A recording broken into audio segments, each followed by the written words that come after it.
ಈ ಕಂಪ್ನಿಯ ಓನರು ಅವ್ನು ತಯಾರು ಮಾಡಿರೋ ಫ್ರಿಡ್ಜು, ಟಿವಿ, ವಾಷಿಂಗ್ ಮಿಷಿನ್ ರೋಡಲ್ಲಿ ತಗೊಂಡು ಕುಟ್ಟಿ ಬಿಸಾಕ್ತಾನೆ. 1984ರಲ್ಲಿ ಈ ಕಂಪ್ನಿ ತಯಾರು ಮಾಡಿದ 80 ಫ್ರಿಡ್ಜಲ್ಲಿ 76 ಫ್ರಿಡ್ಜ್ ಡಿಫೆಕ್ಟಿವ್ ಆಗಿರುತ್ತೆ. ಆ ಟೈಮಲ್ಲಿ ಮ್ಯಾನೇಜ್ಮೆಂಟ್ ಹೊಸ ಸಿಒನ ಹೈರ್ ಮಾಡುತ್ತೆ. ಆ ಹೊಸ ಸಿಒಗೆ ಈ ಕಂಪ್ನಿ ಇದ್ದ ಸ್ಥಿತಿ ನೋಡಿ ದುಃಖ ಬಂದ್ಬಿಡುತ್ತೆ. ಯಾಕಂದ್ರೆ ಅಲ್ಲಿನ ಎಂಪ್ಲಾಯ್ಗಳು ಸೀರಿಯಸ್ನೆಸ್ಸೇ ಇರಲ್ಲ.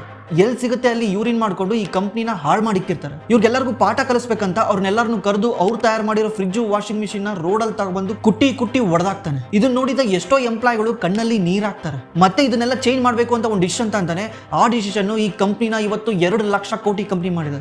ಏನಂದ್ರೆ ಈ ಎಂಪ್ಲಾಯ್ಗಳನ್ನ ಡಿವೈಡ್ ಮಾಡ್ತಾನೆ. ಅಂದ್ರೆ 10ರಿಂದ 11 ಜನ ಗ್ರೂಪ್ ಮಾಡ್ಬಿಟ್ಟು ಮೈಕ್ರೋ ಕಂಪ್ನಿ ತರ ಮಾಡಿ, ನಿಮ್ಗೆ ಏನ್ ಇಷ್ಟ ಬರುತ್ತೆ ನೀವು ಅದನ್ನ ಮಾಡಿ, ನಿಮ್ಗೆ ಯಾರ್ಯಾರು ಬೇಕಾಗ್ತಾರೆ ಅವ್ರನ್ನ ಹೈರ್ ಮಾಡಿ, ಆದ್ರೆ ನನಗೆ ಪರ್ಫಾರ್ಮೆನ್ಸ್ ಬೇಕು, ಯಾರು ಚೆನ್ನಾಗಿ ಪರ್ಫಾರ್ಮೆನ್ಸ್ ಮಾಡ್ತೀರಾ ಅವ್ರಿಗೆ ನಾನು ಸಂಬಳ ಜಾಸ್ತಿ ಮಾಡ್ತೀನಿ ಅಂತ ಹೇಳಿ ಅನೌನ್ಸ್ ಮಾಡ್ತಾನೆ. ಇದರಿಂದ ಪ್ರತಿಯೊಬ್ಬರು ಅವ್ರ ವರ್ಕ್ ಕಲ್ಚರ್ನ ಚೇಂಜ್ ಮಾಡ್ಕೊಂತ ಬರ್ತಾರೆ. ಅದು ಒಂದು ಡಿಸಿಷನ್ ಇಂದ ಇವತ್ತು ನಮ್ಮ ಮನೆಗಳಲ್ಲಿ ಕೂಡ ಈ ಬ್ರ್ಯಾಂಡ್ ಇದೆ. ಆ ಬ್ರ್ಯಾಂಡ್ ಏನೇ ಹೈಯರ್. ಇವತ್ತು ಈ ಕಂಪ್ನಿಯ ವ್ಯಾಲ್ಯೂಯೇಷನ್ 2 ಲಕ್ಷ ಕೋಟಿ.